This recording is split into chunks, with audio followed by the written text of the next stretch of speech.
Good night, Belizeans at home and abroad. This is the Belizean Affairs Show number 447. 447. Uh, Tonight is Wednesday, and our chairman is not with us immediately, and we will be having a co chairman who should be available with us just about within the next few minutes, I would say. But in the interest of time, I have spoken to the co-chairman and asked him if I could have gone ahead in the interest of giving him a little bit extra time to be able to get to his station and for me to just go ahead and do the preliminaries of the show. So I'll just go ahead and, as usual, we have a short prayer and then we have a scripture reading. And then if the co-chairman is not available yet, I'll just do a little short filler or a little fill-in, until he is available. So that's a proviso. We're just trying to get you up to the stage in terms of the behind-the-scene house cleaning issues. Nevertheless, I'll just proceed as the program should by bowing my head and saying a short prayer. Divine loving Father, thou who art our Creator and the Creator of heaven and earth and all that in them are, into thy hands we commend ourselves, asking that thou would continue to have mercy upon us, that thou would guide us and bless us and strengthen and protect us, that thou would give us wisdom, knowledge, and understanding, endurance, perseverance, as well as a bit of fortitude to speak truth to power when need be.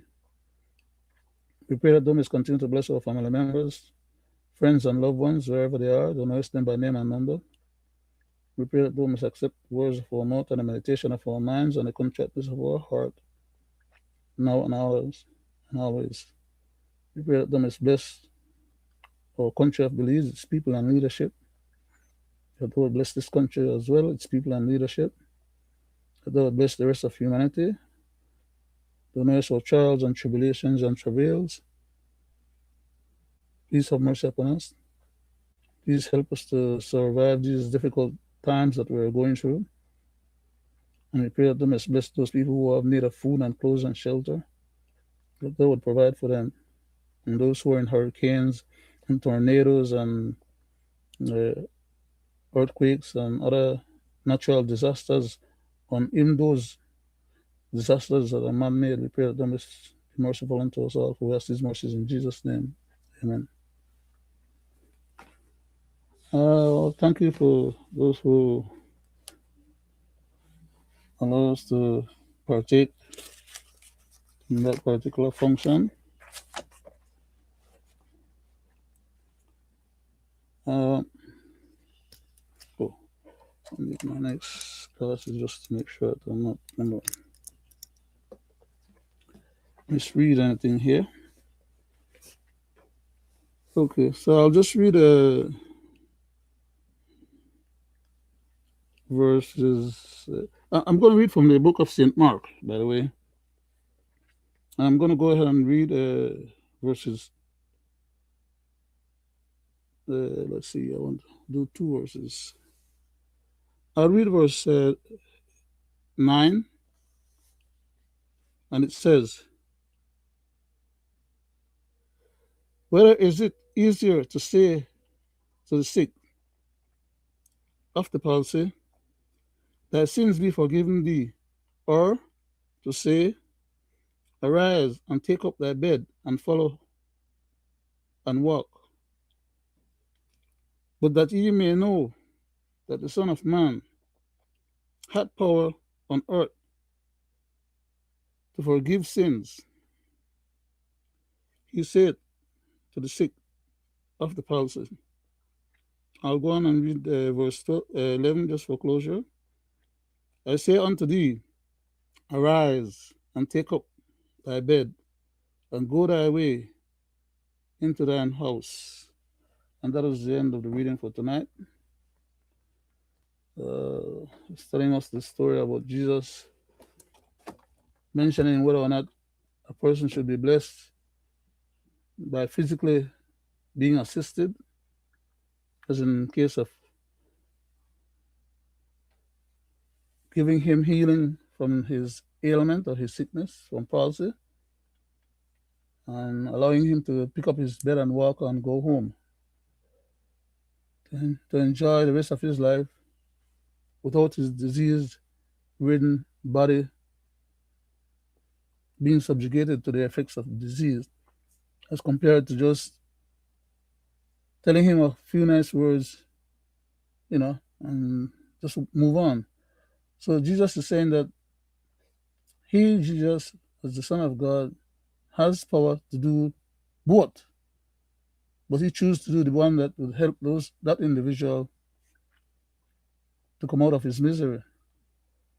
And just like all of us, we may not be Jesus, but God gives us life, liberty, the ability to pursue happiness, as well as He's blessed us with a sound mind and body. And when we have the opportunity to do something for someone else that is ailing or has some difficulties, it shouldn't be too difficult for us to agree to help. Our chairman is not available yet, so I'll just take the liberty of filling in for a few minutes. And I want to go to the Constitution of Belize. We have a lot of things happening in the country right now, and a lot of smokes and mirrors and dastardly behavior on the part of different individuals, aiding and abetting each other with criminal conduct, as in the case where you have high officials committing crimes under the color of law, under the pretext that because they're entrusted with the laws of the country, that whatever they do or say is the law of the country and should trump the law of the country, which is the supreme law of Belize.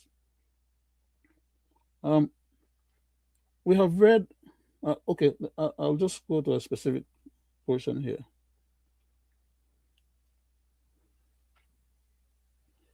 Under Section 9 of the Constitution of Belize, it speaks about the protection from arbitrary search or entry. It's not saying that the police may not have justifiable reason and or have a reason, whether alleged legitimately or validly or not, to come to your house and arrest you. But to do so, the police must be following legal and lawful directions or orders. No one officer or group of officers can just take the law into their hands and decide that, well, because they are police officers, they want to encourage their bodies, or because they're leaders of the police department, that they will encourage their subordinates to just go and arrest somebody else in the community that has offended them on their behalf. That's not how the system works. That's not law and order. That's not following what the Constitution prescribes or requires of those to whom we entrust our system of governance. So I'll just read it for you from the Constitution as it states. Protection from arbitrary search or entry. In other words, the Constitution provides for a citizen to not be exposed to arbitrary and capricious, malicious and malignant behavior on the part of those who claim to have authority, especially when they're going to do so under the guise of lawfulness, or pretend to be lawful, or allowing the legal process to take its course, when in fact they are not. I'll read Section 9 of the Constitution as I previously stipulated, and I'm going to read subsection 1, which reads as follows. Except with his own consent A person, that is to say, a man, woman, or child, or anybody within the bounds or the limits of the territorial uh, integrity of Belize as a country, any person says, except with his or her own consent, a person shall not be subjected to the search of his person or his property. That is to say, no police officer can arbitrarily and capriciously, either on his own or on the recommendation of anyone else, including his superiors, just arbitrarily and capriciously decide to enter your premises or your property or violate your right to not have any entry into your property by others on his premises. That is, those others are, as I stipulated earlier, not just another civilian, but the authority itself, because the Constitution provides for the authority, if they have legitimate reasons to need to enter your premise or property, that they can take those justifiable reasons before a judge and seek an order or to seek judicial authority, legal and legitimate authority, after convincing the judge that there's a need for a search warrant for that particular premise so that they can gain entry. They just can't show up at your home and just decide, okay, well, I know like you tell me yesterday, so now that I'm in uniform, I'm going to come along with my buddies as a stormtrooper and just enter your house, violate your property, the freedom of your rights to have your property not be entered into illegally or unnecessarily. And because they are supposed to be lawmen and have the authority of the law behind them, that they would then commit the crime of entering into your property without a judicial warrant. Of course, they can get a warrant under false pretext. But even if they're going to come to you, to your house, with a warrant, they must approach you as a civilian. They're not supposed to approach you as a terrorist or as a Gestapo or as some, stormtroopers or whatever. There are legal and legitimate ways that function should be carried out in a lawful society. Now, if you have an issue with your neighbor, for example, or maybe your neighbor have an issue with you, you don't have an issue with them, but they have an issue with you, or they just want to call the cops on you, or just put you through the ringers, or cause you some issue or some problems. No individual or authority should be able to just send the police to your house to cause mischief, to harass you, or to try and get you to refuse to have the police enter, or have a beef then with the police while the neighbor is looking over their side of the fence, laughing and giggling. Why? Because they set the police on you. And neither should a police high official or brass get any of their underlings or subordinate officers to go and transgress the rights of any other civilians, just because that civilian may have had a problem with the high officer. So he will seek his other officers after you under bogus pretext, and they would haul you into jail and keep you in jail for whatever prescribed period of time that they desire. That can only happen or legally accepted in our society if it is the result of a lawful order. No officer of the law or any other individual can't give an illegal order to a police officer, for that police officer to execute that illegal order and commit a crime under the color of law or cause harm to somebody else, for which that police officer then should be exculpated. Why? Because maybe whoever sent them after the other person had committed a malicious deed or a malicious act in trying to get the police officer to go and cause embarrassment or hurt or damage to a third party or somebody else.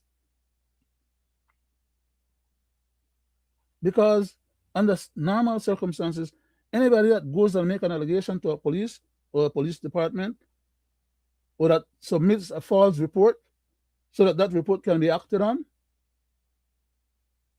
that person is guilty of malicious conduct and mischief. There are penalties that a person or an individual or a group or whatever could suffer as a result of behaving in that kind of manner. That is to lodge a malicious complaint. And like I'm going to say again, if you speak to somebody and say something the way that that person doesn't like, that person has a right to take you to court, because, under a civil procedure, that person doesn't have a right to come and assault you physically. Neither does the police have any authority or rights for them to come and assault you physically. If it's a civil matter, it should be taken to court and dealt with through the court system. The person that is seeking vindication should apply for a hearing and have the police officers bring that person to the hearing if that person refuses to show up. Or the judge can issue an order, a legal order, to bring that person, make that person be present for judgment based on the complaint. But neither can that individual who is making the allegation go and take justice into his hand. And or neither can the police officer, not being judge, jury, and executioner all in one, or not having that power or authority vested in them, they cannot then just go and pick up anybody on the words of somebody else and keep that next person in jail on the word of somebody else. Whether that somebody else is a minister, prime minister, a governor general, or any other individual. Once it is not a criminal issue, an issue where somebody got hurt physically, which then makes it a criminal act or behavior on the part of whoever commits the act. Unless it's a criminal act, there's no need for a police officer to come to your house, barge into your house, even with a bogus warrant, if they were to be able to get one, and do you harm, because then you can sue the state and you can sue the person that made the allegation against you. But the police officers wouldn't like to be sued, especially if they're going to be sued individually for having acted illegally on the advice of somebody else giving them illegal orders, or mischief making on the part of another civilian to try and get the police to commit a crime against another third or second or third individual.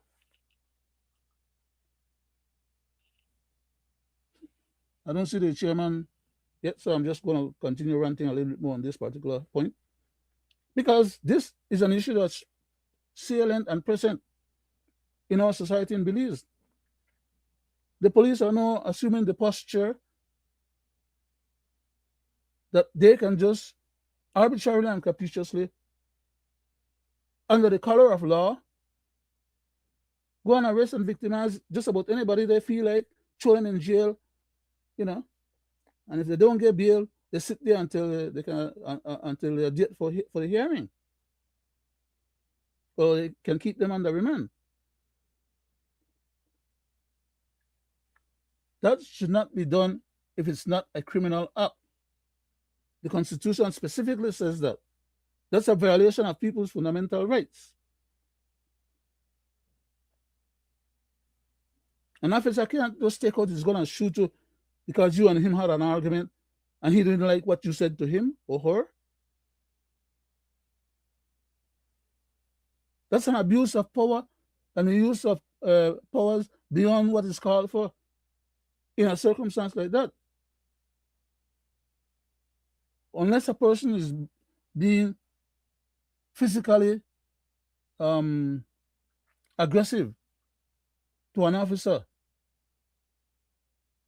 and that officer fears for his own life, then an officer would be justified in using as much force as he has to in order to apprehend you if you're supposed to have committed a criminal act or a crime for which he then has to come and get you to take you before the court. But as in the case of Mr. August, I'm going to be specific now, and I'm going to call names now. Mr. August should have been presented with a with a court order for him to show up to court to respond to a civil matter. No police officer, whether on their own or with higher instructions from superior officers, should have gone and picked up Mr. August from his house. That's an illegal act. It is presumed that they could have had a search warrant or a warrant for his arrest. But that warrant will only be valid if he had committed an arrestable offense. Nobody is due. Let me see. Okay. Okay. I'm sorry. I'll have to bring on the chairman. He's in the background. When I bring him on, then I'll have to yield the show because this may not have been his topic for the night, and I don't want to cross his jurisdiction. I'll just have to go ahead and kneel. So, Mr. Morrison, thank you for Good evening. Good evening.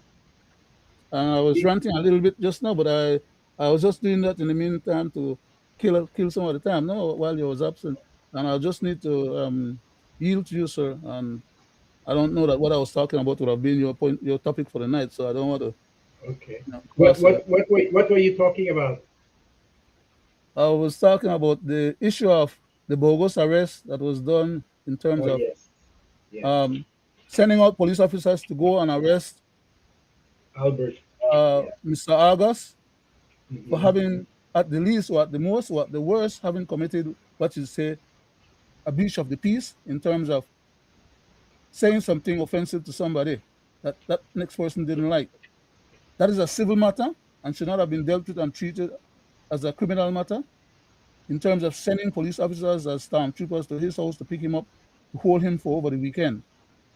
Yes. That's an abuse of power. But anyhow, I'm sorry. No, no, that was definitely one of the. Good evening. My name is Gregory Morrison.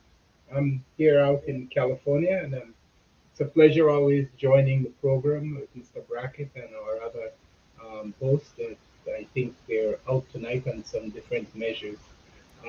But it's a pleasure being here and welcoming you all to this evening episode of Belize Current Affairs, and I think it's 443. 47. So 47. Okay. yeah, we're, 440. we're, try- we're trying to get to 50. Okay, okay, good, good, So good. instead of walking, we're running.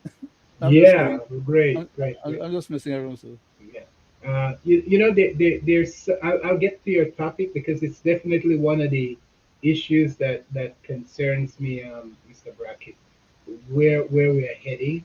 But I also want to talk a little bit about um, the issue of the and we spoke about this many times, but it is so concerning, and that is the issue of how the court operated in the case with Mr. Jeremy Enriquez, and having to get a ruling from the high court to sort of vindicate him and point out how callous and probably illegal the court had acted in not providing proper adjudication for his complaint and dealing with it in a professional way.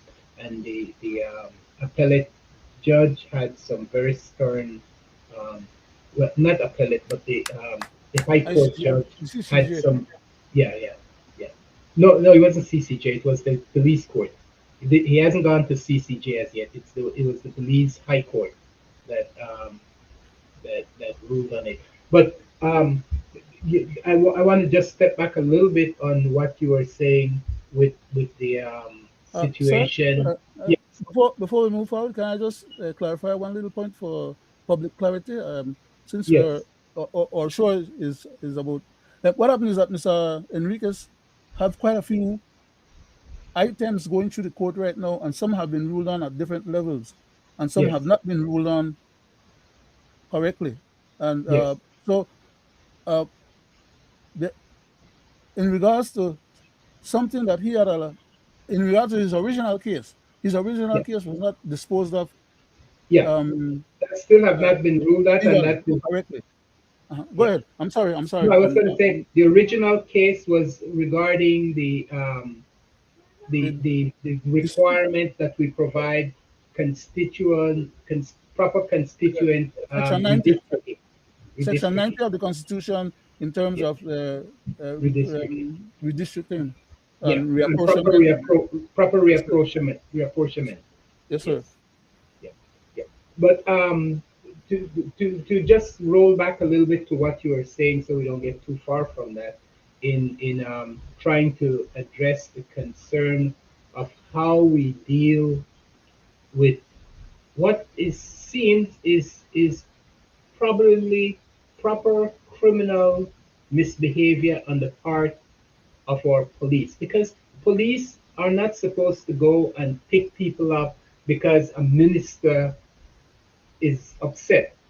And Mhm. while what Mr. August did may have been annoying and disgusting, and and it is still not, it's still, from what I'm looking at, is not a criminal offense in any way.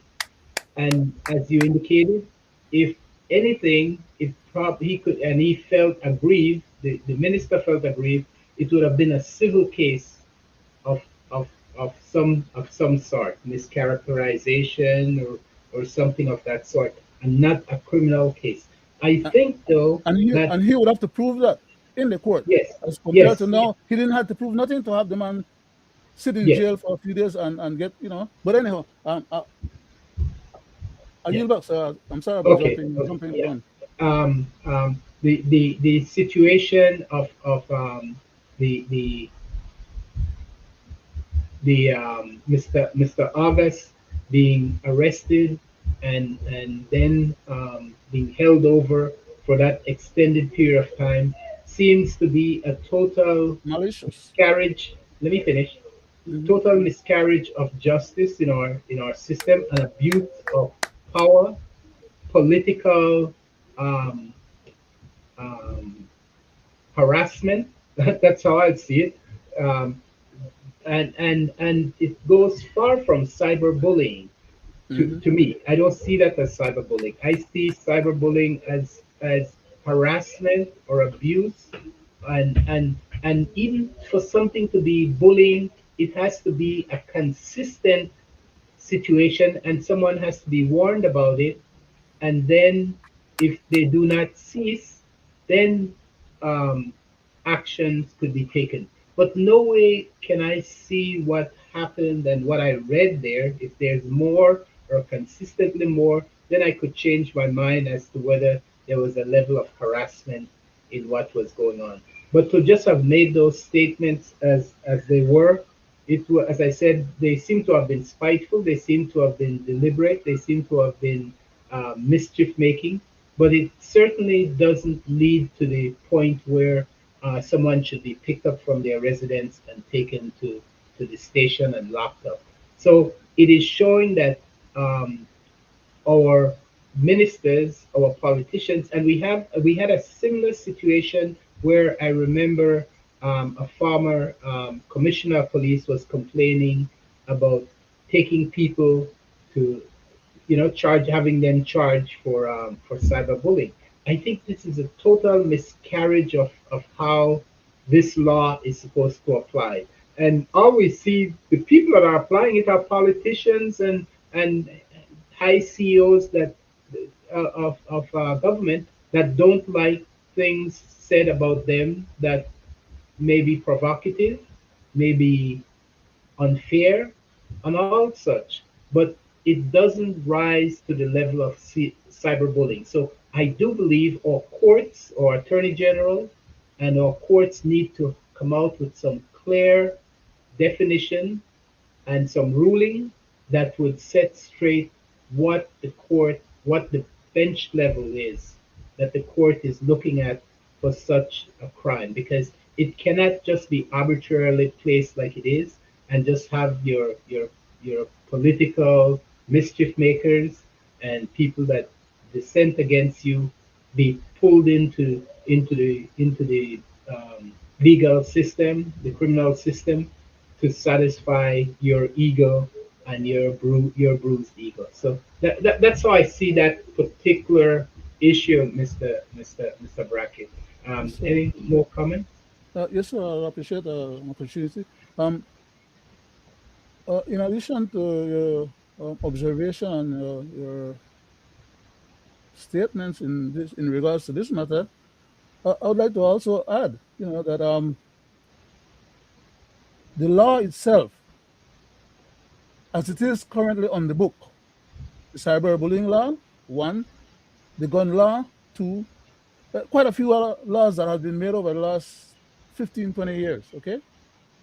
Most of them were laws that were onerous and, for all intents and purposes, were violative of the Constitution and the expectation of what the Constitution considered to be valid law or general or legally, lawfully, and constitutionally imbued laws. But these people have a penchant for going and making laws because they are authorized to make laws. And instead of making legitimate, lawful, and constitutionally imbued and supported laws, they make laws that are violative of the Constitution itself, as if the Constitution has no merits or no basis for existing other than what they want to, and when they write these laws, I don't know if, well, okay, I know that quite a few of them in cabinet and many of them in the House are lawyers.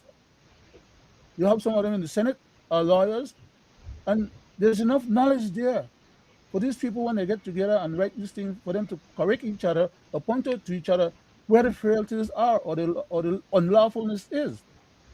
And they go ahead and they put these things in the House to be voted on by people who have no necessary knowledge or acquaintance with what the law or what the Constitution requires, and they carry with their majority, you know, just because their bodies and they're members of the same party. And they vote on these things and they put them on the book, and these things aren't challenged often because very few people have money to challenge the government coffers in terms of determining what is lawful or unlawful, going through the courts at the high court level, at the appellate level, and at the CCJ level. The average Belizean who can't even find food to eat on a daily basis don't have those opportunities to have their rights vindicated, even though the legal system is right there. But these guys do those things, and like I said, I made a general statement just now as to in regards to the present uh, um, cyberbullying law. When they made that law, they started out initially with good intent and some good ideas. And by the time they finished passing the law from the legislature, this stuff was written up with a whole lot of bogus stuff that had nothing with its original intent, and uh, actually had went ahead to capture stuff and overturn it. All of what they did was, for all intents and purposes, um, pretending that the Constitution had no restrictions or restraints on them or no guidance to them. And they make this bogus and highly offensive law, and they keep them on the book. The Constitution says what these gentlemen or how these gentlemen are supposed to be operating in terms of. Let me just not just say it. Could you give me 1 second, sir? Let me just read it instead of saying it with my Yes, words. please go ahead. I wouldn't take too long. I won't belabor. Oh man, shucks. Holy Toledo. Oh yes, I think I'm in trouble because Okay. this stuff was. Yeah. Well, I just while you look for it, I just wanted to make some comments on what you're saying. You're right. The what has happened, I got it it right here. seems, what But has happened, it seems, is that the intent may have been good at the start.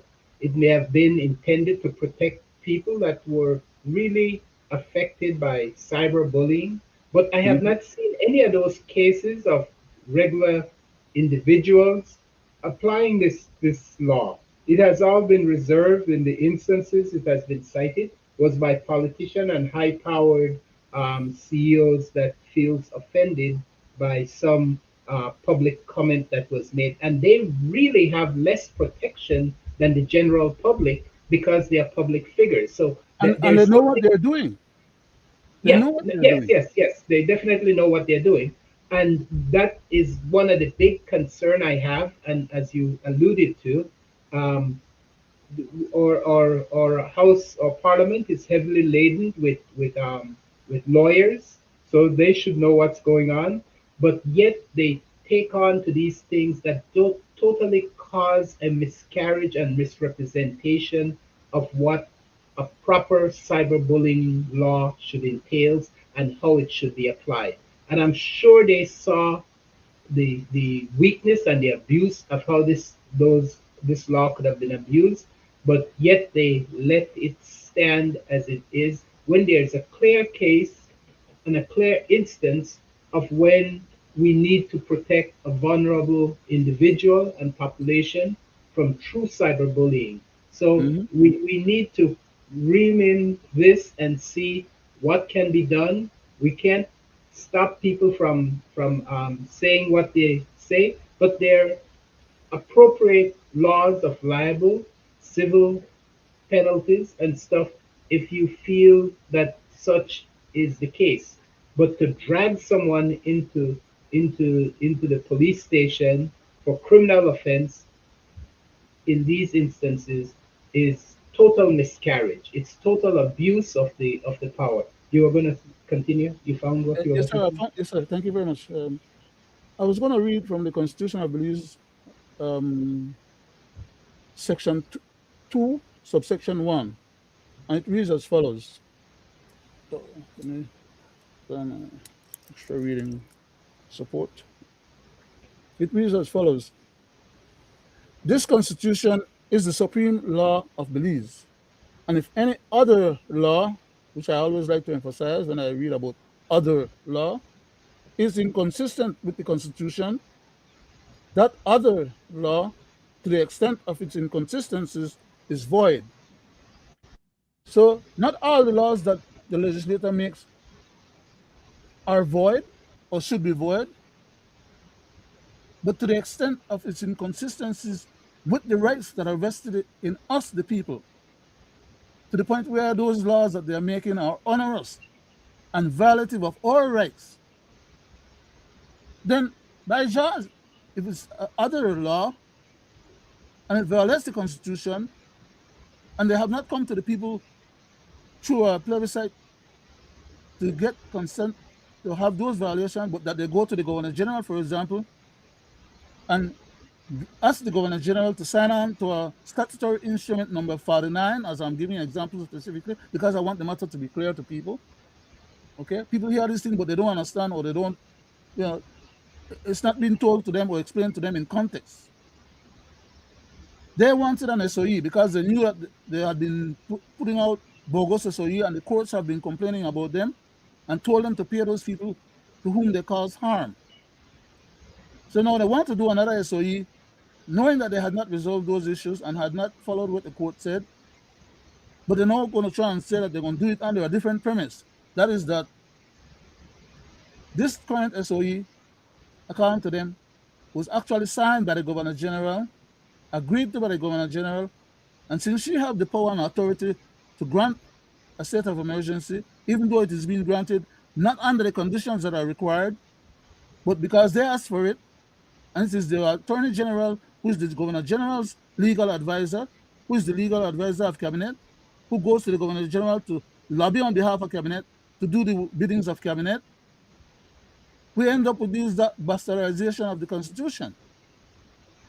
And the end result is that the Governor General signs off, give them the SOE um, consent, and they go, and it's like she give them like a blank check, so to speak, because what she signed it off on those 6 pages on the original sign off for um, SI number 49, which is the basis for the SOE, they turned around and they went and did another statutory instrument, another SI number 50. I don't know if the Governor General saw that, knew about that, or realized how onerous that particular document was and how far beyond what an SOE that they would have brought to her. The effect of what they were trying to do in the second statutory instrument far surpassed anything that the Constitution contemplate. That is to empower these people to be able to have roughshod over the whole anywhere where that SOE was placed, arbitrarily and capriciously violating people's fundamental basic rights, and with no recourse because they are telling you for 30 days you can't get no lawyer to come and look after you or look after your business. Then grab you, put you up the quality for 30 days, and after 30 days, then they might let you go or decide whether or not they will rearrest you and prosecute you or whatever. You know, that's not how the Constitution says that all rights are supposed to be taken care of by our government.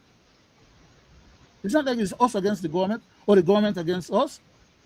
So why do they have to be so onerous and so scofflaw? Are you back, Mr. Chairman? Okay, thank you, thank you. Well, Well,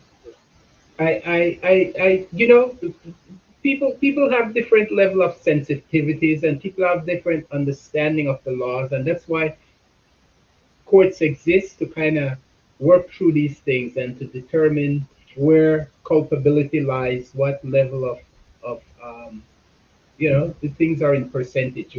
Were you 100%? Were you 50%? Were you 20%? What could have been done better? And I'm sure that the Minister of Police felt aggrieved and felt that he was violated. Um, and he may well be entitled to some type of remedy from Mr. August's statement and the way he put together the comments he placed on Facebook. But he does not, in any instant that I could see, was entitled to create this as a criminal offense and have the police go and arrest this gentleman for what was said. Um, uh, it is a different step, and we see it here in this country happening, playing out, where people are willing to go and have the law enforcement get involved in arresting their political opponents. And I am sure that could not have been the intent of the cyberbullying law when it was created.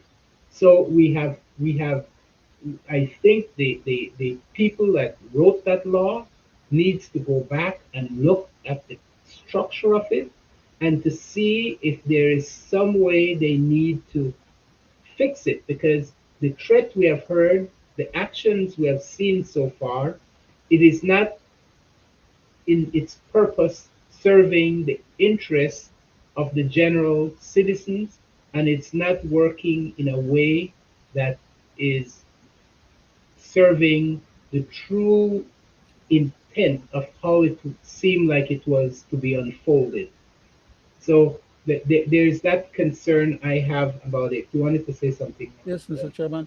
Uh, Sir, Mr. Mora currently is now attempting to clean up the feces that was scattered all over the place, okay? He's now saying, well, if Mr. August had said to the public or intimated somehow or another in the course of the same writing that he did, say to the public that what he was quoting from Mr. Mora was not something that just recently was said by him, but that what he had said in the past does not um, connect to the actions that is happening currently. In other words, he forget to remember that we're not all stupid out here. If you said something in the past and somebody puts it in quotation, whether that past is just 10 minutes ago, 10 days ago, 10 years ago, 10 decades ago, or 10 centuries ago, and It is somebody still quote your what you words. have said, it It is is still yours. your words. Own up to it. Yeah. The fact that you feel like you can, because had you said that, let's say, well, 10 years ago, then, right? I mean, let's exaggerate. And Mr. Mann quote You're what he welcome. had said and the mindset and his disposition in regards to similar matters and put it in quotation. There's no crime committed there. All the person is doing is reporting what he had said. Whether he had said it just today in the context of something that's happening today or relevant today, or he had said it before. He said what he said, and he is the owner of what was said by him. Unless somebody is saying something that he didn't say none at all, or he has no historical attachment or connection to. But because what he had said before, when it's seen in today's light, in the context of the Belizean issue that was being spoken about, it looks bad on him because it affirms, based on his previous statement, a predisposition. Okay? And he doesn't take kindly that people will see him in that light. Don't do things in the dark if you don't want the light to shine out and other people see what is it that you're doing in the dark. Simple as that. But the bottom line is that now he's coming out. The prime minister is jumping on the bandwagon now, and the prime minister is trying to stipulate on behalf of Mr. Mora that Mr. Mora was correct in feeling offended that what was said was said. The prime minister does not know, apparently, that he is exculpating and trying to provide refuge for his colleague and trying to lie to people who are able to recognize the difference. You think we're all a bunch of idiots out here, like I keep saying. Yeah. Well, Mr. Chairman, as I said, and I want to make this point Uh, clear and clean, Mr. Mira may have cause personally. He said he's friend with the doctor's family, with the doctor, because his brother went to school with the doctor. He may have legitimate and just cause to be offended by what was said. There's no one is. I'm not disputing that, and I'm not holding him that he shouldn't have that issue and concern. The problem that. uh, Good evening, Mr. Brackett. Good evening. Good evening, Mr. Chairman. Good evening, Um, Good very I'll, evening, Mr. I'll give you a Brackett. minute to introduce yourself, and then I'll continue. Thank you, Mr. Chairman. I want to say good night to the people at home and abroad. I want to thank you for tuning into this 447th edition of Belizean Affairs. My name is also Mr. Brackett. I go back to you, Mr. Chairman. Thank you. Thank you. Yes, there's no issue that he feels aggrieved and that his words were, even though they are his words, that they were taken out of context of the occasion when he said them. But the issue we need to say, and the issue that remains paramount, is that it is not a criminal offense. Mr. August should not have been arrested. The, it is a totally abuse of inappropriate power. application of using the cyberbullying law to deal with this situation. Cyberbullying has to meet certain parameters, and this particular case and comments does not meet those parameters from what I can see, and I'm sure a judge and a court will make those decisions, but this does not in any way seem to be cyberbullying and meet the legal requirements of such. So it is to me an abuse of his power, and it is abuse of police power in arresting this man and holding him for this extended period of time, and to then sort of try to excuse it and says, if you had said it is satire, he did not have to say it's satire. The however context he intended it, he intended it. Maybe that would have saved him a little bit of skin if he had said it was satire. But how do you tell a joke and say I'm telling a joke? It doesn't, jokes does not work like that. People tell it and it stands on its own, and if you get it, you get it. If not, you move along. And so the problem is that the misapplication of what would normally be a good law to help people that are affected and at times are traumatized by true cyberbullying. These people are big and powerful, and nobody intimidates them. What intimidates what they do is send intimidating forces around to take care of you if you fall in their eyes. Go Uh, ahead. can I get one comment more, Mr. Chairman, before we move on? Yes, sir. Um, it is alleged. I will try and be technical, right? Because I don't have the basis or the facts on it. But just to contextualize, or in the context of our discussion here tonight, it is alleged that they were saying that that the doctor was not a Belmopanese. He only goes there to work and to take his daughter for, you know, caretaking or whatever. But that he lives in in an adjacent village or Yeah, section. yeah, In other words, why get into all of that about the man if you know the man and you appreciate the man who work and all the positive that you're trying to ingratiate yourself from the man, his family, and his demise. While at the same time, now you're pretending that, well, you know, you can't have it both ways. Basically, that's what I'm trying to go at. And you okay. can't Thank claim you. that Thank you. you're so empathic towards the gentleman and his, his demise and what actually end up happening, and then you can't answer no questions with regards to the portfolio that you have, which is to look after police matters and the criminal activities going on in the country.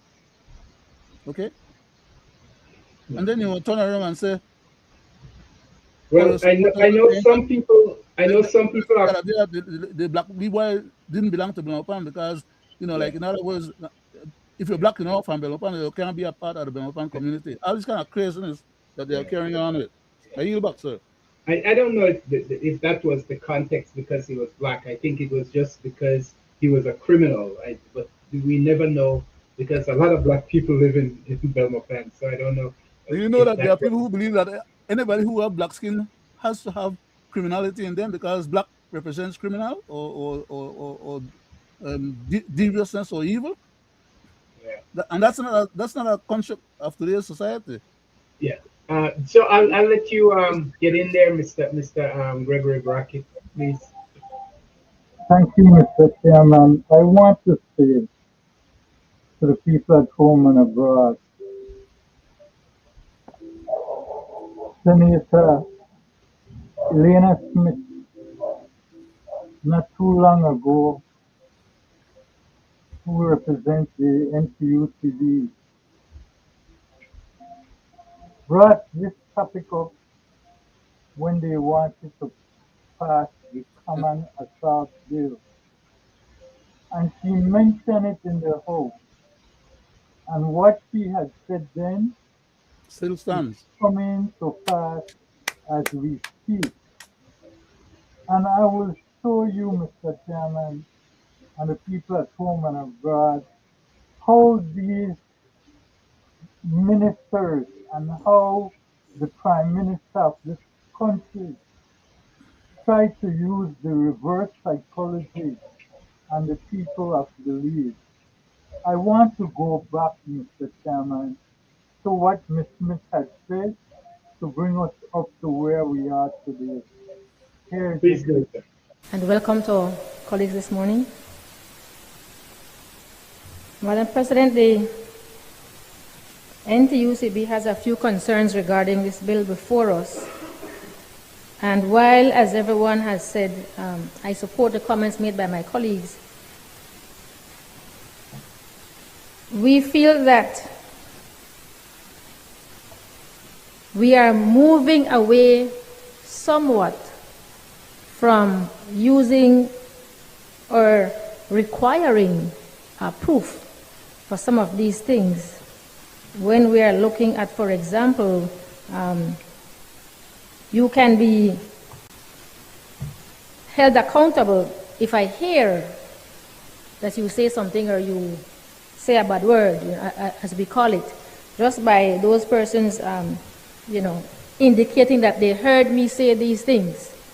That can be problematic for me as an individual. That is the view of the NTUCB in terms of reviewing this bill before us, and we feel that while we understand the purpose of the bill, and while it is that we want to ensure that we are not encouraging our citizens, threatening others and doing all of these sorts of things, we have to be very careful that putting this portion in here is not going to affect people's right in terms of your right to freedom of speech. And that's a huge concern for us that we share as it relates to this bill. Again, Madam President, we do understand that we want to have a society that is disciplined, that has certain behavior, but there's a thin line here when we include these words such as, whether directly or within hearing. That may create mischief. Because, for example, we were discussing that, let's say, for example, a police officer were to, hold you for something, in the process of arresting you for something, and maybe somebody else is shouting at you or telling you something while you are being transported, and, you may utter profanity. Might not be to the officer or about the officer, but it might be just that you're speaking to the other person who might be around.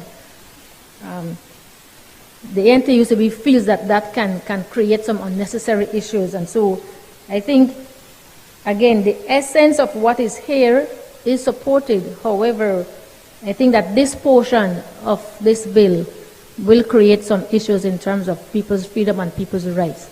And so I don't know how we can look at that. In relation to the categories listed, yes, we do support those. I'm not sure about the elected official, because that's another matter again. How we view that and what it is that we are trying to, is it that we can no longer say certain things to elected officials, when we feel that they are not doing what they ought to be doing, because you have to be very careful what you say and how you say things, because you can be in trouble as well, right? And it's not just, we're going to be charged something, right? It's conviction to imprisonment for 3 years. So as union leaders, we all know that we are often in this back and forth, especially with government officials. And sometimes things do get heated. And if it is that, we tired of Ms. Smith, they put me to shame, and Ms. Smith putting things out there about us as a union leader, we'll deal with her now to utter these words. And I heard you say these things, so let's go. 3 years imprisonment, you can't do any more union function. So those are the concerns that we have, and we are to ensure that, in putting things in place, we don't infringe on our rights as Belizeans, as given to us by our Constitution. Thank you, Madam President. So, Mr. Chairman, there you go. Yes. And what happened? They didn't take heed to it. They went ahead and they start using that cyberbullying law to get rid of people. The first individual who got caught up in this cyberbullying was kidnapped and sent to Guatemala. I want to bring it so the people can really see it. Here again, Mr. The Chairman. cyberbullying, the cybercrime unit in Belmapan has been extremely busy. People are becoming more and more familiar with the law and are making these reports as they occur. And the unit is tasked with making sure that they do follow up on these incidents. And so, yes, I'm aware that Minister Cervantes had filed a report against Joseph Budna in respect to cyberbullying.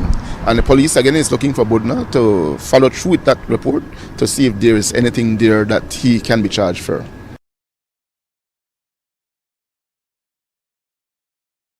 So there you go. Yeah, Who was Mr. Cervantes? A minister. yeah, So yeah, what happened to Mr. August? Orange Rock North. Falls right within the use of the cyberbullying law to suit them. Miss Smith knew this was happening. The NCUTV was trying to prevent it. And here we go. It is in full use, Mr. Chairman. I will go back to you before we continue for us to debate on that. yeah. That was those were very relevant points. It shows exactly the origin, the thinking about it, and who they were seeking to protect. It didn't seem, and the way it's applied, it doesn't seem that at all it's intended to protect the general public and the vulnerable people that are true victims of cyberbullying, harassment, and teasing and mischief making that destroys their lives. That was the intent of it. It wasn't intended, I'm sure, um, to provide a cover and to disenfranchise citizens of their right of speech, right? Their very basic civil right of speech, which this has. I know they had incorporated a specific part that dealt with politicians, and it was when I saw that originally, I was like, why do they need protection? Why? But now we're seeing how they're covering themselves with it, how they're trying to create to stop dissent, to stop people from speaking up and commenting on them and holding them accountable. And that is definitely not good for a democracy. So our courts, I think there's a great failure on the part of our attorney general. They while they have a responsibility to the oath that the attorney general takes is for the protection of the state, not the protection of the political party, not the protection of the political party's agenda and manifesto. And so we need to have an attorney general that is versed in the law and will give proper counsel to the government when they make decisions that coincide and impeaches the civil rights, the constitution of individuals. And we don't seem to have that. We have attorney generals. I don't know if this law was under the current was passed under the current attorney general, but certainly it seems to me that they're not meeting their obligation and responsibility to the citizens. And I'm thinking also we need a governor general that is thoughtful and is also concerned about the welfare of the citizens and the protection that the Constitution offers to its citizens. And we don't seem to have in those two individuals that are supposed to be looking out for the true interests of the state and the citizens based on the Constitution. We seem to have a lapse. Either they don't know their job and responsibility, or they're just part of the political hack game that's destroying the freedom of us as individuals and citizens. Please go ahead, Mr. Brackett. Yes, sir. Thank you very much, Mr. Chairman. That was a very lucid thought that you presented there too, as well. Um, when this gentleman went to, okay, when on the tape with Mr. Elena Smith in the Senate that Greg just played just now, when that was going on, the leader of government business, the one that we call the unelected one, Mr. Courtney, he was vehement about wanting to have these things put in place because it was good for the society. When in fact, all they were trying to do was to pass that bill only to add their name at the bottom. They had already had all the different categories of individuals, but they couldn't bear to see that their politicians were not covered in terms of the cyberbullying and about the people complaining to them about their shortcomings and their misbehavior. So they included themselves at the end of the list, and voila, what happened? The list has not been used for any other government officials or department or issues. It's been used by them for them. The laws are made by the privileged few for the welfare and the benefit of the privileged few, and not for me and you. And that's what these countries are all about themselves. Are you back, sir? Thank you. Thank you. Mr. Gregory Brackett, do you have some comments? Thank you, Mr. Chairman. Mr. Chairman, this doesn't just started. This started with an incident at the hospital in San Ignacio. Mm-hmm. Shortly after that incident in which some people in high position thought they were making them look bad, they wanted to penalize the news station and the radio station. Mm-hmm. They tried to came with laws to prevent them from what they can post. Then it went on after that. They got more drastic because now we see exactly why they wanted to pass the 13th Amendment. Mm-hmm. They wanted total control. So no one could say anything against them. And this is why we must be vigilant with the PCC Act. Because while the government is talking about constitution reform, Crazy. I believe strongly it's about taking out the fundamental rights that they cannot touch out of the present constitution, to deny you that right to go and seek judicial remedy under Section 20. Mm-hmm. But presently, I want to show you how they got out of hand. No one has said it better than when they passed the state of emergency. If, when they passed the state of emergency, Attorney Ms. Matura were reading out to the public some of the items they had in there. And I want to go to one so the public can hear what she had to say and why Mr. August fall in the category. Our Mr. Chair, constitution so that we can read this and simply understand it? No. But let me continue because I want to wrap up. I have to go take a rest. I have a long day tomorrow at work. So the minister has to be satisfied that they can prevent a person from acting in a manner prejudicial, and he basically lock you up in your house. Oh, minister, please don't try and lock me up. But you can lock me up, but you can't lock up my mind. Let me continue. The minister is satisfied that a person has been concerned in acts prejudicial to the public safety. And this is the thing. Who decide what are acts prejudicial to the public safety?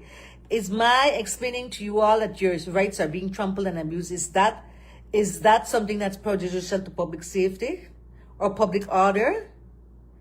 Then they say, including an offense under the Crime Control Criminal Justice Act, or in a preparation or instigation of such acts, or that for any reason thereof. So any reason that they think it is necessary to exercise control over that person.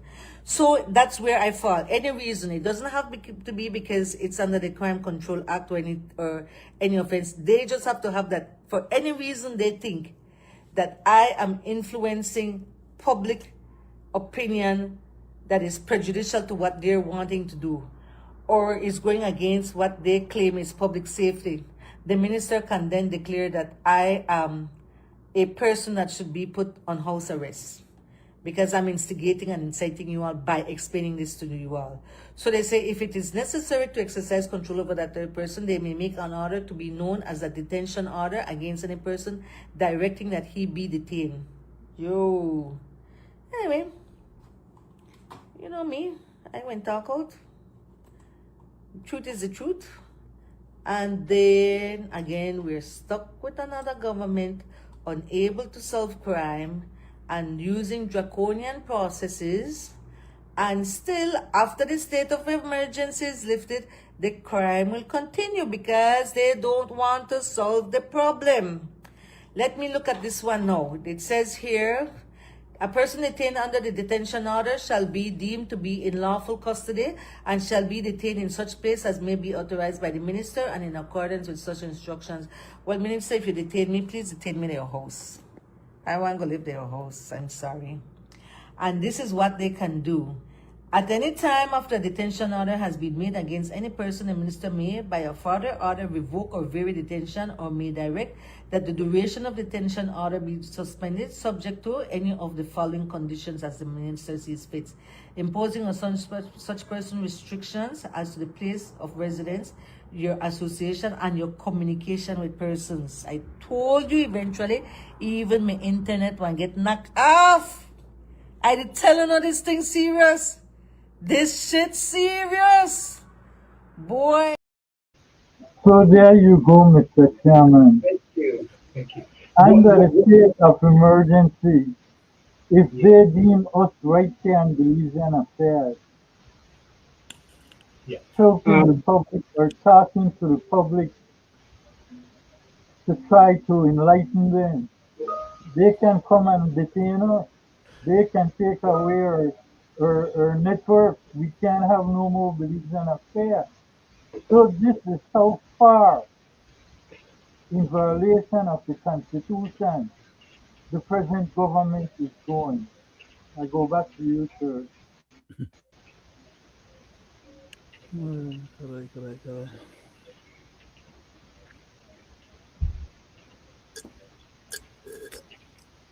Mr. Chairman? Yes. Yes. Oh, no, no, I thought maybe you was off, no? No. Is Uh-huh, uh-huh. Oh, okay. Yeah. Okay. I was going to say that what they have done is criminalize political speech.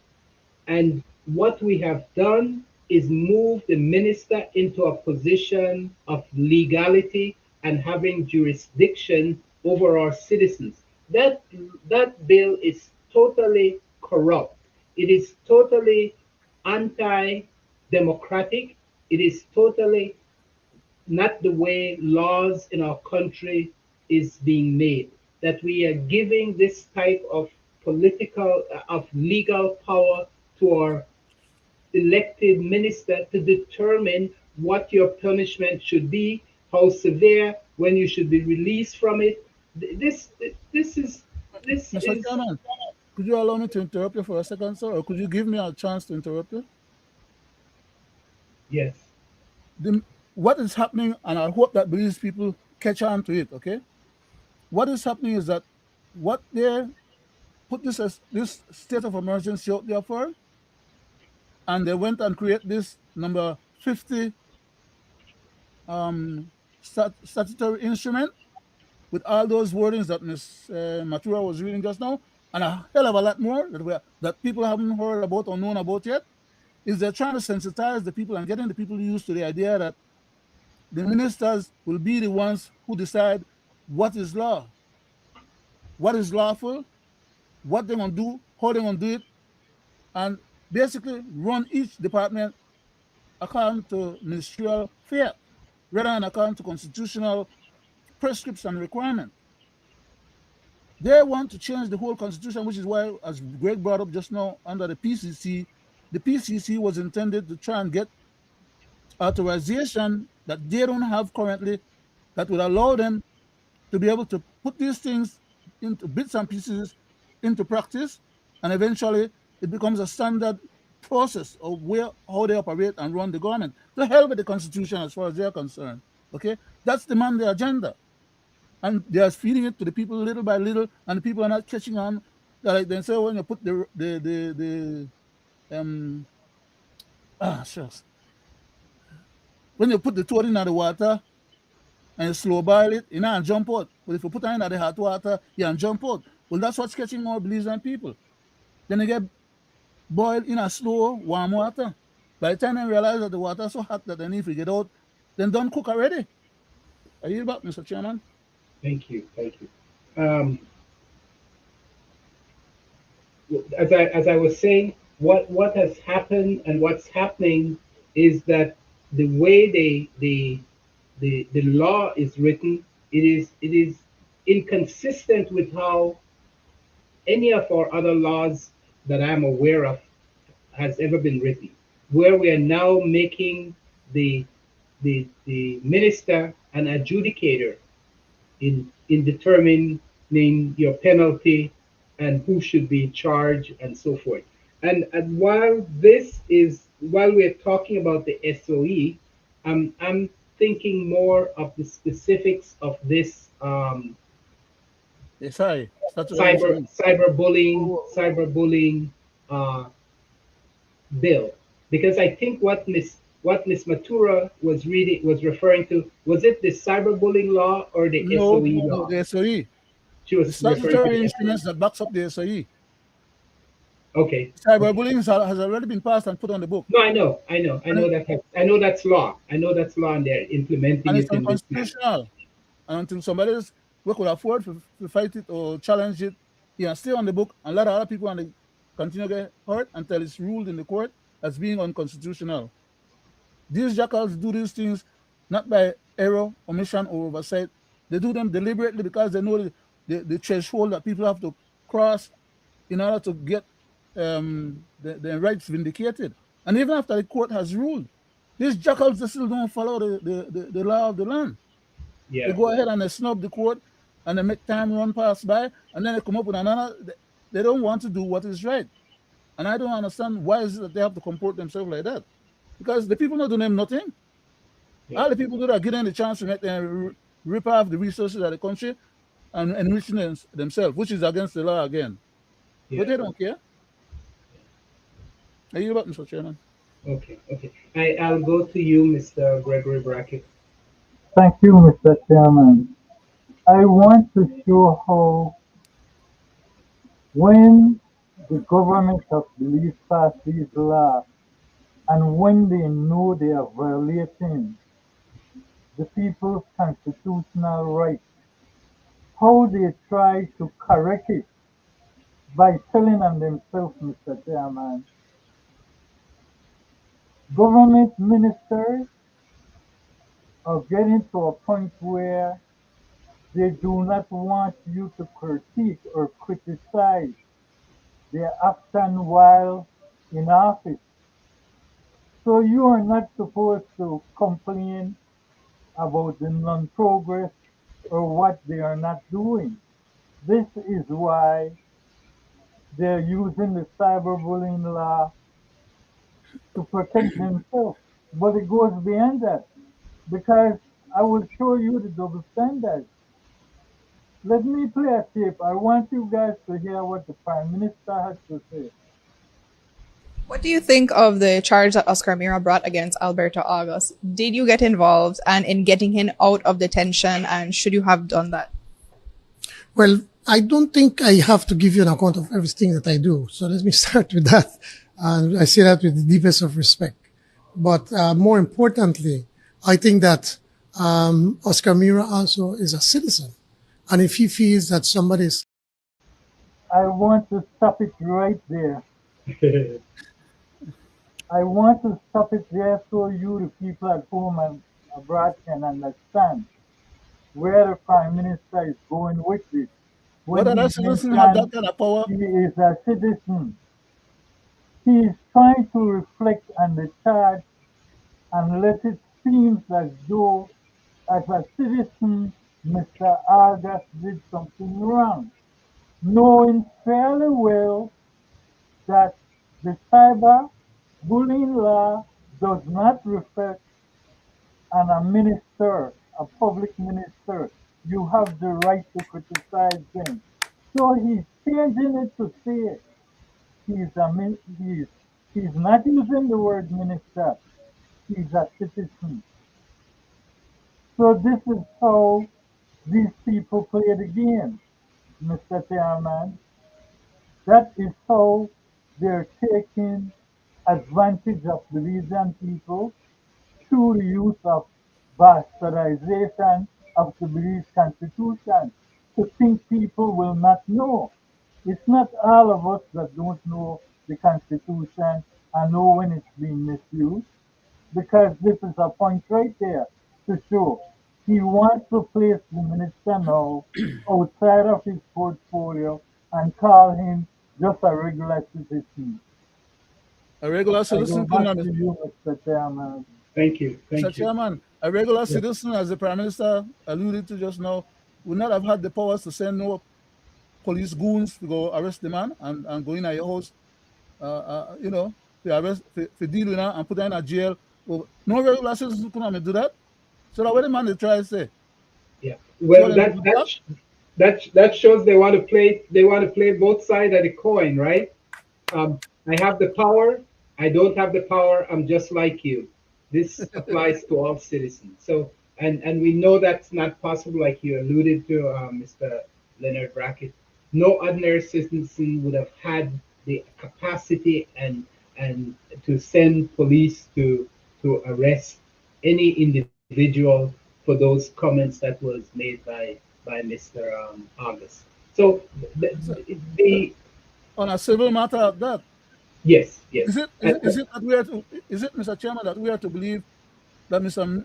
Mira, as much as he had experience working in the BDF and things like that the man does not know anything about policing and or about the laws of the country to the extent of being able to, or in other words, like, you don't know the job, he doesn't have the ability or the capacity, or you know, say, the gravitas then, one big word, right? He doesn't have the gravitas to actually perform the functions of that department because it's too far beyond his abilities in terms of his knowledge base, in terms of his ability to actually do the decent thing, that he's predisposed to doing just what is indecent rather than what is decent, or that he don't have anybody that could advise him. Then just got on CEO the other day. There are other people like even Mr. Musa as a lawyer did not tread on those kind of deadly grounds that this gentleman is trying to, you know, as a scofflaw trying to tread on and pretend that he has the right and the might and the authority vested in him to just abrogate everybody's civil right like that. You know, These guys are I jumping power, man. there's something I see. Speaking on the head. There's something I see in shaping up in our new commissioner of police that is something we need to be really Evil. concerned about. He Evil. seems he seems huh? Evil. One word.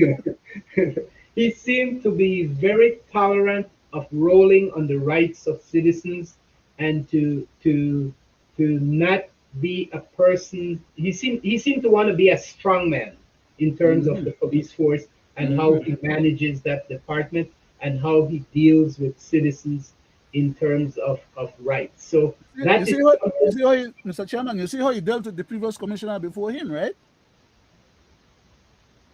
So malicious to the point of having the Well, man picture well, into I the don't want to get into that police part. I don't want officer, you to. know. Yeah, I don't want to get into that part of it. But But but but what I see oh man. is that he seemed to be wanting to show a overhanded, a powerful, an excessively aggressive police department. He was one of the individuals that pushed that 13th Amendment that Mm-hmm. that um, disappeared from the house floor. So and we see that he's willing to go He's out. predisposed to that type of. Yeah, we seem that it seems that he was willing to go out and to take the measures and to come to the people and tell us he doesn't know what's going on in the Budna case. Mm-hmm. They remove, we know the government and the police department removed all the videotapes of the events that had happened. I think there were four different locations that had cameras. We saw where police abuse was allowed to run rampant, and then now we see that his department, where he's in charge, was willing to go and arrest a citizen over what should have been a civil matter that would have given Mr. Mayor all the rights he needs and all the presentation he could make in a court of law to say how he was harmed by what Mr. August had said or wrote in his posting. But But Mr. Chairman, the police minister brother committed a more egregious crime by issuing a threat against Mr. Aga's person and safety, and he was not held into court, which should have happened legally under free laws. It's prohibitive to issue any bodily threat to anyone else. Okay, so on that basis, if they were trying to be honest and fair with the system itself, he should have been arrested. He should have been in jail, or he should have been processed, and that would have been a legitimate process as compared to when I do it, Mr. August. Okay, come on, man. well, yeah, I Commit the think, crime, you do the time. That's all. yeah. That's my belief. Yeah, yeah. I think we kind of exhausted this one quite a bit in terms of realizing that our laws as it stands may in fact be in contradiction to our constitution and the civil rights of our citizens as it relates to this cyberbullying law, and in particularly where I see where I see it is that it has given too much power to the minister and to the state in terms of how they apply this they could apply this law. It Hmm. gives the minister too much power, and so we need to make sure then this I think all goodwill citizens, because these laws, if they stay on the books as they are, it becomes a two-sided sword or a two-sided machine. Yep. The next government, and there will be a next government at some point, at some time, could use it in the same manner. But those method and those type of law are destructive to our civil society and to our democracy. So Hmm. should not have them for any government to be tempted to use them. So I would recommend that they go back and look at these laws. Mr. Chairman, if I may, the law is being challenged right now by a young lady that also was caught in the cyberbullying crime by the past commissioner. The law is being challenged right now in the High Court for them to remove Section 15 The case was already because disposed it's of, and they're now trying to pull it. unconstitutional. They're trying to resurrect it back to go and victimize the lady. Okay, that's how onerous these people are. Okay, they're unrepentant. Unless they suffer some serious consequences for their part of the misbehavior, then people will just keep getting hurt all around. Well, nobody said it better than Mr. Vasquez, Mr. Chairman, and I see we're getting close, but I just want to play what Mr. Vasquez said. I can't do it. Let me be clear. Politicians are out of control, PUDP. They're constantly badgering police officers to do their bidding. This is what happens. this is one of the many delusions of high office in this country. They constantly call police to do this. When I've set that one free, this one I'm a voter, no lock up. That's what they do. Yeah. Lock up this next one. Police, regrettably, have to learn to say no. This, I believe, is an example of the inability to say no. But let us look.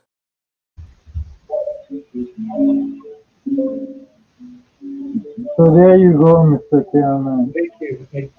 I think he said it quite succinctly that the politicians of both stripes, as we have them, are the cause, and that they are using the police department in a very inappropriate way that harms the relationship, the civil relationship that should exist between the police and the society, because they're using them as instruments and tools and organs to suppress dissent and opposition to them personally and the policies of the government.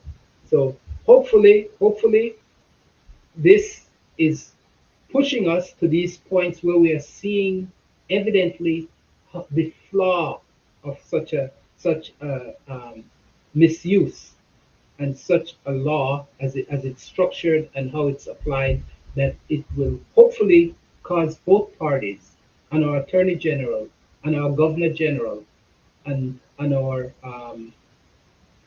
judiciary to start looking at these and start making rules and start understanding and start representing the Constitution and start advising lawmakers when they are in violation of the Constitution in terms of riding over the civil and basic rights of our citizens. So that's how I see that. The other comment I wanted to address is if anyone had seen.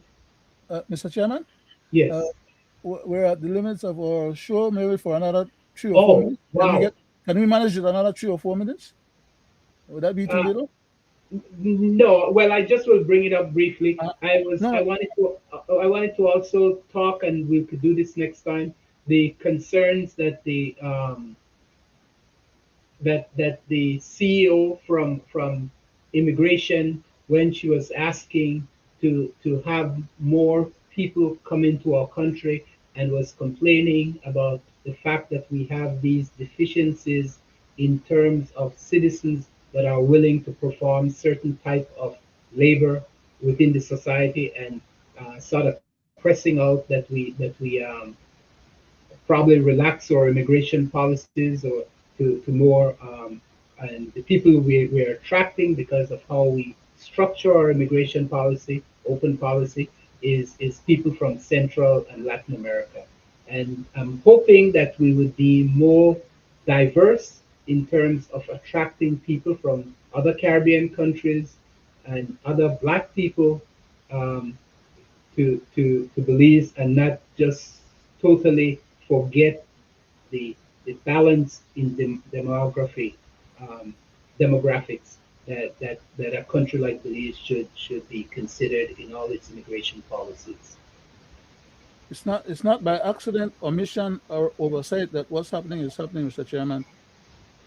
And some of these people that we're having in these high positions to carry out these agendas, either they actually are ignorant about what the Constitution says that they should or should not be doing, and or they're just blatantly and deliberately in our face telling us exactly what the hell they're going to do regardless. And I think it's the latter. Yeah, and also the other concern I was looking at was a young lady that was talking about indigenous nature of the Garifuna, the Oregano people that are in Hopkins and Stan Creek and those areas that are finding themselves now being displaced by immigrants, and in some instances they're from Canada and the United States, and they're kicking up and making some concerns about um, land rights and so forth as it relates to their communities.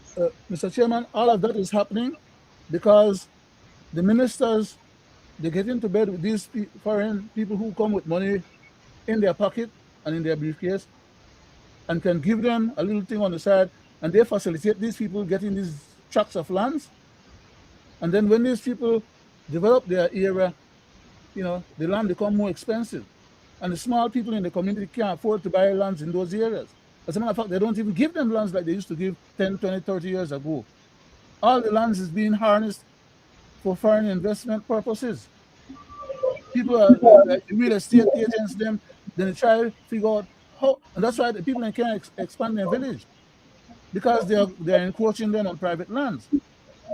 And the constitution says that people who own private land have a right to own their private land. But they're boxing these people in, and these people need to expand. And that's what's it's going to But create a hell of a lot of problem. it goes beyond that, Mr. Brackett. Yes, They sir. are encroaching on these people's land. Hmm. These people are living on that land from the 1800s, They're giving them and now title they to are it. bringing in people. As I said before, there's one part of Belize, if the government had control, it would have been sold out too, but they can't because the Mayas, they are protecting that. And that's the southern part of Belize. Yeah, Because if they had that, yeah, it would have been sold out too. Mr. Well, exactly. that's Chairman, part of the I problem. want to, That is part of the problem up there too, though, because the Mayans want some of those lands back, but they're it is, claiming more than what they really have been using before. They want lands for future unborn generations, it and the is, country is just not big enough for all of that to it be is a contemplated. major problem, Mr. Brackett, because right now the government wants to appeal the case of the ruling for the 6 point something million, where they went and made a road through those people and they don't want to pay. They want to take it to the CCJ, but yet they never took the land under eminent domain and paid the people. They just took the land. No, they want the CCJ to reverse it. I think it's unreversible. They must pay those people. But I want to say this for my closing, Mr. Chairman. We in Belize at home and abroad must look and think twice before we place people in our government as Prime Minister and Governor General. Because as educated as one is, it does not mean they can run a country. In history, there are a lot of uneducated people who had run a country and did well for their people. And I'm specifically stating this when you put business personnel as president and prime minister, because all they do is tend to deal in foreign investors and not in external and internal domestic issues. I go back to you, Mr. Chairman. Thank you very much. Thank you very much. And I want to thank everyone for joining us this evening. Our discussion was wide ranging, but still we focus on the issue of the case and the situation with Mr. Mira and Mr. August. But there's so many issues that affects us and have impact on our constitution and the civil rights of our citizens that the people of Belize need to be alert on. They need to be focused and they need to stop acting as though government affairs does not concern them unless it's election day. We need to be vigilant, we need to be assertive, and we need to be concerned with all of the laws that our government are making, and we need to make sure that they hear us on these issues. We need to when they decide, and we need to make sure that our government start. I've changed a little bit. That we need to make sure that our government stop rushing bills through in 1 day or 2 day hearings, Crazy. because that is an abuse of the process of having the ability for the citizens to make appropriate content, and also the NGOs and other interested parties in these laws. This is Stand, certainly not the the way. standard requirement is 90 days according to the Yes, constitution. So yes, the practice we've been doing, and it's been, as we said, it's a consistent practice we've been doing by both Mhm. political parties, and it's an abuse of the system. It violates the spirit of our constitution. The intent of those type of thing was to deal with emergency issues of Mhm. state, and Mhm. not to regular and and normal process for executing laws within our society. So with Mr. that, Chairman, I'll turn to before you Mr. close off, before you close off, Yes, nice program, sir. I'll It's a let pity. you It's a close pity. off, Mr. Brackett. No, no, no, no, no, no. Yeah, it's a pity that uh, all the time that has been spent by us and many other organizations or groups have been about the dastardly behavior on the part of the government and its government policies and how they execute these things.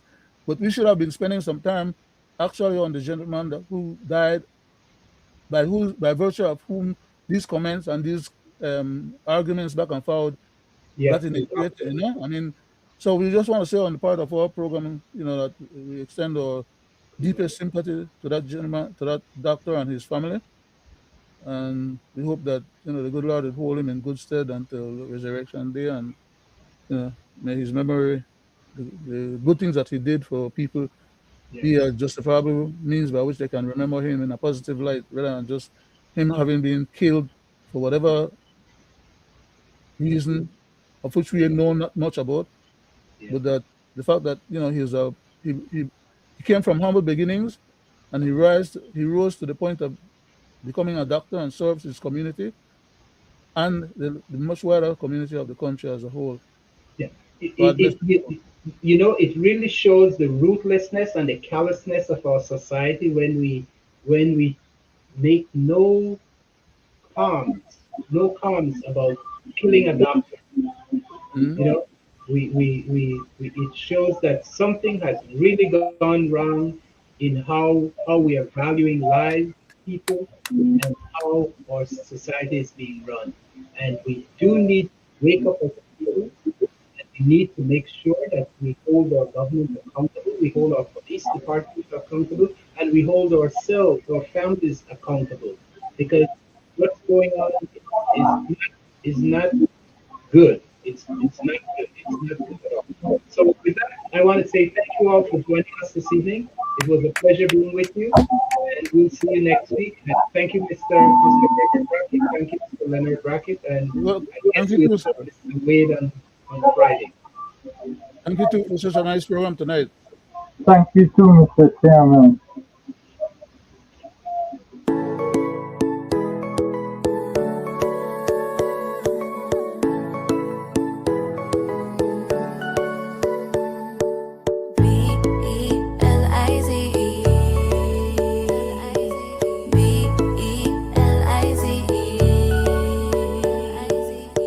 Make I tell about a old story. How me ancestors them get glory. After war and fight for this land, today I feel proud to be Belizean.